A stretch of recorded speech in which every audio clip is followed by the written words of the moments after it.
شوت سوم برای 3 سال دهون مبتدی و نبرده مسافت هزار با فرار اسپارتاکوس و یورش های گنبد و شماره 3 اروپایی که در آمار سومی حالا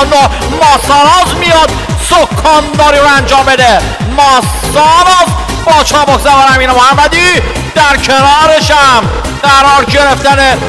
شماره 8 داریم، 2 رو داریم اسپارتاکوس عرفان تنه، چابک زبانم خود عرفان تنه، اروپای مرحوم حاجقره کردی زده لابدگاس گل حمزه یونس ارکلی در جایگاه سوم با حسب اروپا،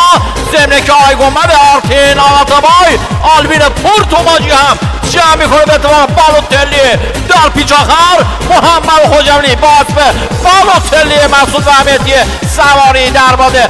رقبایی چون آقای گنبد اروپا و شماره 2 اسپارتاکوس حرکت میکنه. جدال زیبا و دیدنی شماره 13 بالوتلی اینم 2 اسپارتاکوس کارستان میره بکنه اما شماره 13 بالوتلی مات کرد.